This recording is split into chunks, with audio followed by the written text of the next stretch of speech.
When Elena's grandmother passed away, the old house fell to her. It wasn't the inheritance she wanted, just a crumbling Victorian on the outskirts of town. But the place had one peculiar feature she couldn't forget: the doll room. Elena remembered it from her childhood. Her grandmother had always kept it locked, only opening the door on rare occasions to show her prized collection. Rows upon rows of porcelain faces stared out from their shelves, each doll immaculately dressed, their eyes shining in the dim light. As a kid, Elena thought they were beautiful. As an adult, the thought of them gave her chills. "You're going to sell that place, right?" her friend Lisa asked over coffee. "Eventually," Elena said. "I just need to clean it up first, make it presentable." "What about the dolls?" Lisa teased, grinning. "Going to keep any of them?" Elena rolled her eyes. "Not a chance." But standing in the house days later, she wasn't so sure. The air inside was thick with the smell of dust and time, the walls lined with faded wallpaper. When she reached the door to the doll room, her fingers hesitated on the key. She told herself it was just a room, just things, and unlocked the door. The dolls were exactly as she remembered. Dozens of them perched on wooden shelves, their glassy eyes reflecting the dim light filtering through the lace curtains. Some smiled sweetly. Others wore expressions that seemed almost thoughtful. For a moment, Elena could have sworn their eyes followed her as she stepped inside.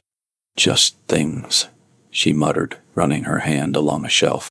A thin layer of dust coated her fingers. She grabbed a trash bag and started clearing the room, gently placing the dolls inside one by one. She didn't want them, but they were too valuable to toss outright.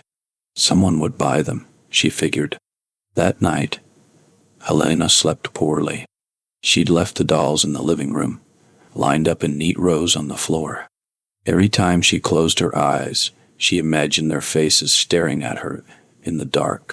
By morning, she convinced herself it was her imagination. She grabbed a coffee and went to check the living room. The dolls were no longer in rows. They were scattered around the room, some lying on their sides, others facing different directions. Elena froze.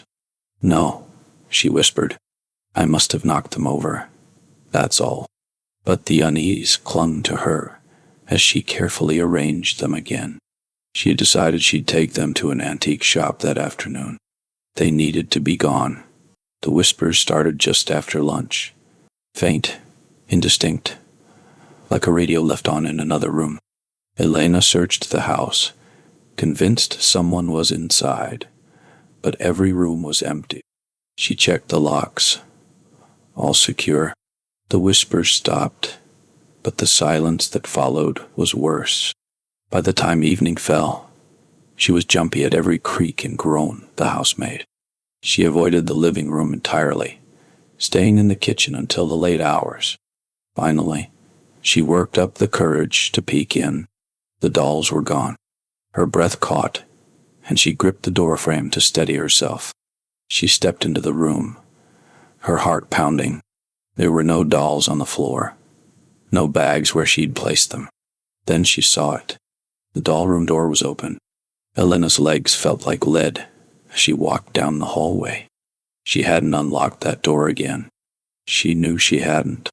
But there it was, standing slightly ajar, a sliver of darkness visible through the crack.